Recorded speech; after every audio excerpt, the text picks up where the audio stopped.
YCP అన్నటువంటి పేరులో ఉండటం, వైసీపీకి సంబంధించిన నాయకుడి ఫోటోని డీపీగా పెట్టుకున్నందుకు గాను తను బాధారన్నటువంటిది.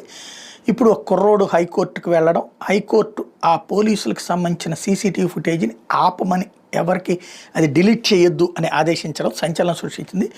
వైఎస్ఆర్సీపీ అభిమాని కావడం, మాజీ ఎమ్మెల్యే పిన్నెల్లి రామకృష్ణారెడ్డి చిత్రాన్ని వాట్సాప్ డీపీగా పెట్టుకోవడం ఆ యువకుడు చేసిన పాపం. రెడ్ బుక్ సేవలో తరిస్తున్న పల్నాడు జిల్లా పోలీసులకు అది ఆగ్రహం తెప్పించింది.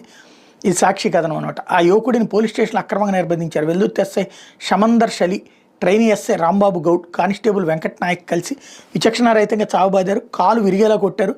తీవ్ర గాయాల పాలైన బాధితుడు దీన్ని డీజీపీ జిల్లా ఎస్పీ దృష్టికి తేవడంతో మరింత రెచ్చిపోయిన వెల్దుర్తి పోలీసులు బెదిరింపులకు దిగారు.